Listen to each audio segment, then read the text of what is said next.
Probably switched for the first 3 years of thinking about it. I was a naysayer, and about 2 years ago I switched, and I'm actually, as I said in the last 2 years, I'm a big believer. But I'm a believer in it because I do believe it is an alternative source for wealth holding. Let me be clear. I think ETFs are step one in the technological revolution in the financial markets. Step two is going to be the tokenization of every financial asset. And to me, this is where we believe it's going. So we're looking at Bitcoin, we're looking at ETFs in the same manner. These are technological changes that can allow us to move forward. Only a few years ago, BlackRock CEO Larry Fink was a giant crypto critic and one of the people who repeatedly described the industry as an index of money laundering. Today, Fink is an active participant in the industry, making glowing and commendable remarks about Bitcoin and other digital assets. Last Wednesday, the U.S. Securities and Exchange Commission approved BlackRock's application to offer a spot Bitcoin exchange-traded fund. BlackRock's application was one of the 11 related applications that were given the SEC's green light and have started trading since Thursday. The venture has been especially successful for all parties, especially for BlackRock. The world's largest asset management firm recorded almost $400 million in trading volume in the first 30 minutes after launch and well over $1 billion on the first day. In his first appearance after the approval, Fink spoke with CNBC about Bitcoin ETFs, the success of the launch, and more importantly, the importance of investing in Bitcoin. Fink, who again was a strong Bitcoin and crypto critic, now believes Bitcoin is an important asset that protects people against geopolitical and macro risks. Last year, after his firm first publicly became pro-Bitcoin, Fink had the same glowing remarks about how cryptocurrencies can protect people from the constant devaluation of fiat currencies like the US dollar. During the CNBC interview, Fink also made other surprising remarks about Ethereum and the tokenization of real-world assets. As we bring you clips from Fink's interview and much more in today's video, please take a little time to like this video, subscribe to the channel, and turn on post notification for more videos like this. Thanks, and enjoy the video. I believe it goes up if the world is more frightened, if people have fearful of geopolitical risk, they're fearful of their own risk. It's no different than what gold represented over thousands of years. It is a asset class that protects you. Right. Part of our announcement that you mentioned in the opening that we changed the architecture of our firm. Right. And much of it has to do with how we think about iShares and ETFs. When we bought BGI, very few people believed in that acquisition. We were pretty mistreated for a couple of years, because we said active and passive can coexist. Obviously, we were right in that. Two, we said the fixed income market will be transformed through ETFs. That has now happened. Yesterday, we had the first day of Bitcoin ETFs. And our reorganization is taking that ethos of what has happened over the last 10 years. We believe ETFs is the technology that's going to transform every asset class. We believe everything will be done through ETFs. And so we believe this is just the beginning, and we needed to embed ETFs across the entire. So what does that mean? What did you see yesterday, by the way, in terms of inflows as it relates to Bitcoin? We were very happy with the flows. It appears that we received about 40% of the flows yesterday. Do you now expect other cryptocurrency ETFs? I see value in having an Ethereum ETF. As I said, these are just stepping stones towards tokenization. And I really do believe this is where we're going to be going. We have the technology to tokenize today.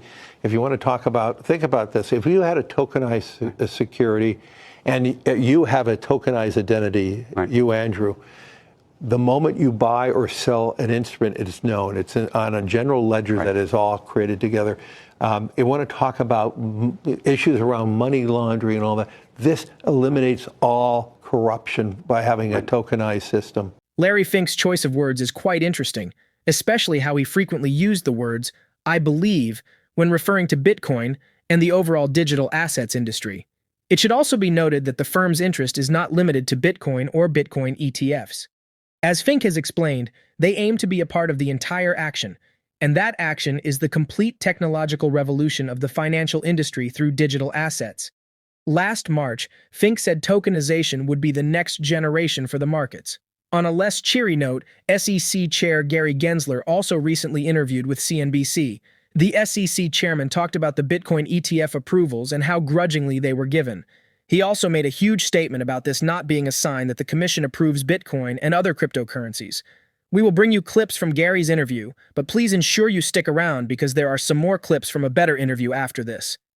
Well, look, Andrew, this has been considered for a long time. As you know, starting under Chair Clayton, we had disapproved a number of these over the years, and something had changed. I'm a deep believer in the rule of law and a respect for the courts, and taking a new court decision into consideration, we move forward. I think this is the most sustainable path forward. Bitcoin itself, we did not approve, we do not endorse. This is a product called an exchange-traded product, a way that investors can invest in that underlying non-security commodity called Bitcoin. But yes, investors, I think, should be aware that the underlying asset is a highly speculative, volatile asset, and amongst its use cases is really for illicit activity, money laundering and sanctions and ransomware and the like. And I know that you've asked other people over the last few days, is it being used as a store of value? It's a speculative, volatile store of value. Is it being used as a payment anywhere? Are we buying cups of coffee with it? Not really. The only payment mechanism it's being used for, in a primary sense, is illicit activity. Is it a beanie baby in your view, or is it something that has inherent value that's going to be part of the financial system decades from now? Which is it? No doubt there are innovations within this field, and those innovations, which I taught about at MIT, around a ledger system. It's just an accounting system called the blockchain technology. But there's an irony in the midst of this. Satoshi Nakamoto said this was going to be a decentralized system.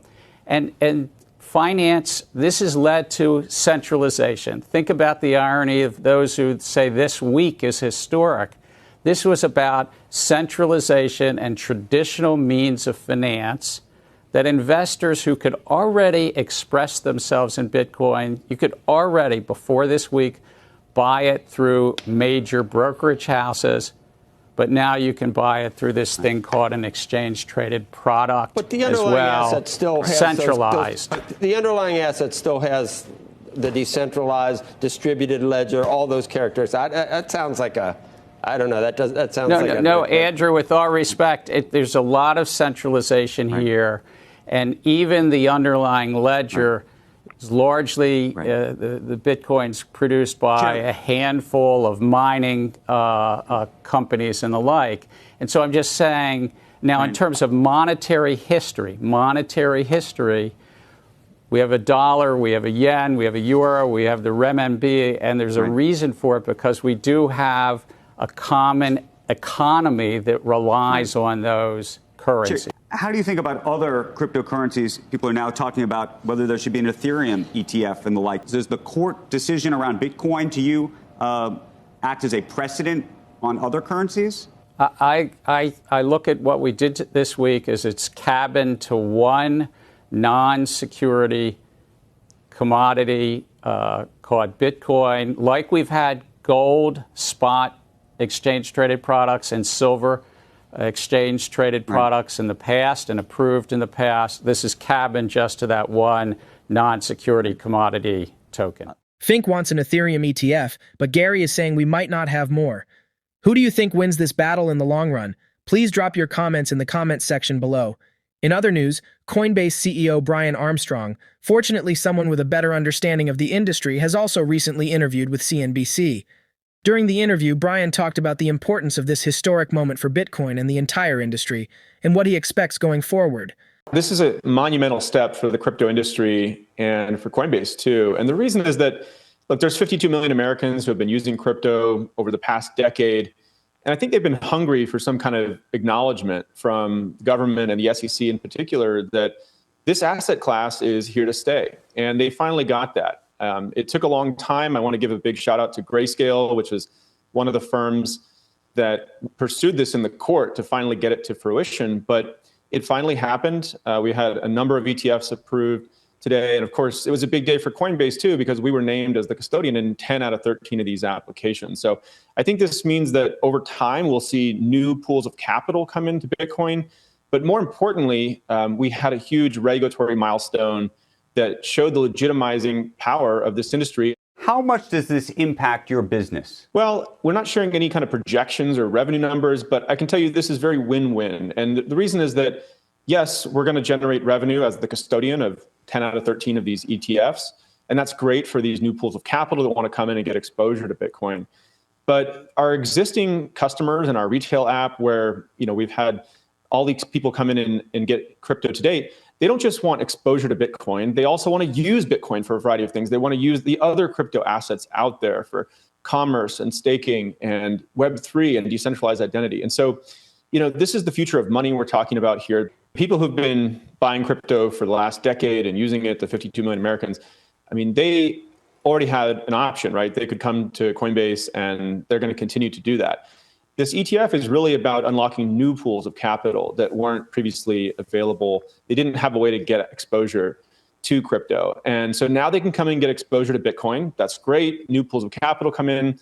But that's kind of the first step in people's journey around crypto. Once they get a little bit of exposure to the asset class, they start to think about, okay, well, how might this be used in different ways? And crypto is the future of money. It's going to enable people to unlock all kinds of utility, which we can talk about if you want. But I think many of them will graduate from ETFs to actually holding it directly and then starting to use it directly. This will hopefully pave a way for other crypto assets to have their own ETFs. And then, frankly, we should have index funds for crypto assets too, just like the S&P 500. Hopefully maybe one day it'll be the Coinbase 500 or something like that. And you could even imagine different index funds that focus on, DeFi or staking or NFTs or different subsets of the crypto market. So this is a really important new area of the financial, markets, and I think that it'll have all kinds of new products come to market after this. During the interview, the Coinbase CEO explained that he believes the ETFs will bring in billions in pools of new capital over the coming years. Unlike some retail investors currently expressing a lot of dissatisfaction with Bitcoin's price movement, Brian isn't focused on short-term price movements, but rather on the big picture, which remains highly positive for Bitcoin and the entire industry. What are your thoughts on the interviews and the positive outlook shared by Brian and Fink? Do you think the ETFs have so far been successful or good for Bitcoin despite the unexpected price declines? Please drop your comments and observations in the comments section below.